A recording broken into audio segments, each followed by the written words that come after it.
Thanks everyone Hello, for I'm tuning back. It's in been to a my while. channel. Been This is Donna busy, Makita really Bradley working with the Book of on this Makita year, teaching 411. and doing things So, like that. what are we But going to so, talk about today? in So much going on upon in the world. teaching, So let's chat. I have been really thinking about the whole things about genetics because, you see things now in the world that is very interesting. So one of the things I was thinking about, I was speaking to someone, I said, whatever happened to the test tube babies? Hmm, nobody talk about that much anymore. So I decided to do some research about that and came upon this article called You Won't Believe What Baby Making Science Could Soon Deliver by Joseph Bennington Castro. This was written February 1st, 2017. Anyway, he says, the world is on the brink of another revolution. In vitro gametogenesis, gametogenesis, or IVG, these are new terms, would allow doctors to develop both eggs and sperm from nothing but skin cells. Guys, I'm using these glasses. I couldn't find my red ones.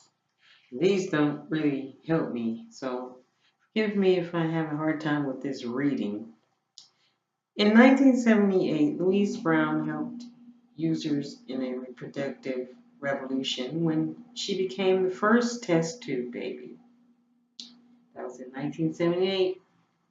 Louise Brown, right? For a child born from in vitro fertilization, IVF. This technique provided a means to sidestep various infertility causes, such as ovulation disorders and fallopian tube issues in women, and decreased sperm count and motility in men. Now the world is on the brink of another revolution thanks to an emerging technology called in vitro gametogenesis, gametogenesis, or IVG, which would allow doctors to develop eggs and sperm from a surprising source, skin cells. This, reproductive cells could then be used to create fertilized embryos to be implanted into a woman's uterus or someday an artificial womb. An artificial womb, a womb with a view, artificially. The potential impact of IVG on reproduction and society at large is staggering. Infertility may become a thing of the past.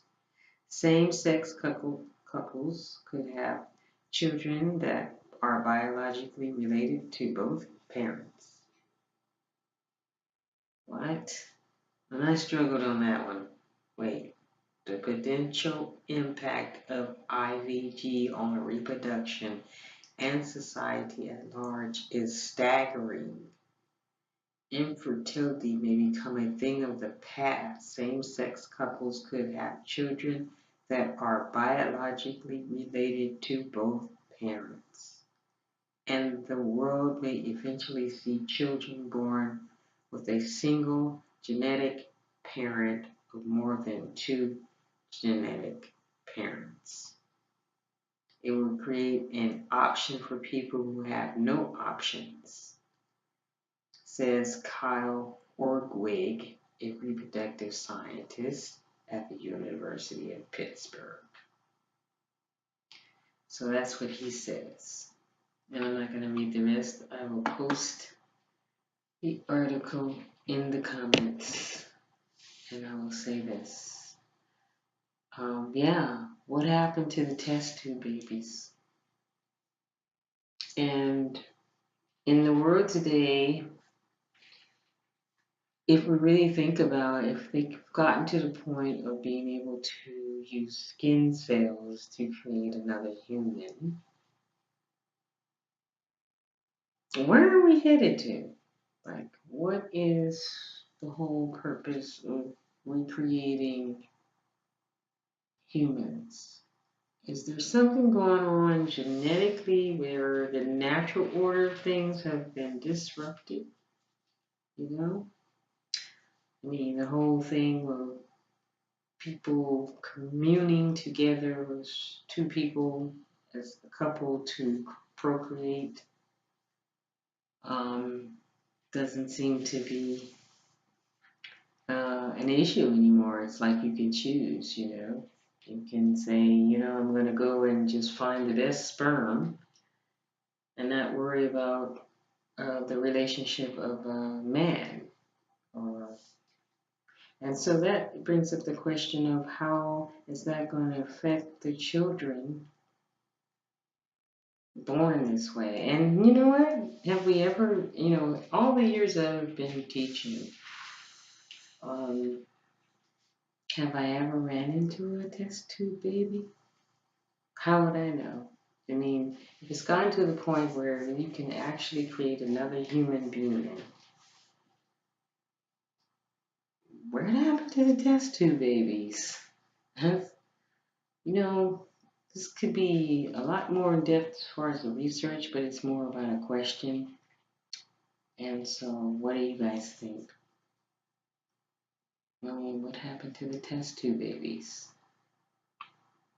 And like, it's just something I think about often because that's the direction we're headed.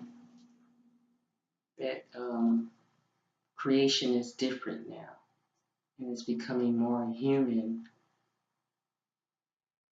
In other words, things are being created more by the idea of what humans feel is genetically sound. So that's all I have tonight. Thanks for watching. Make it a great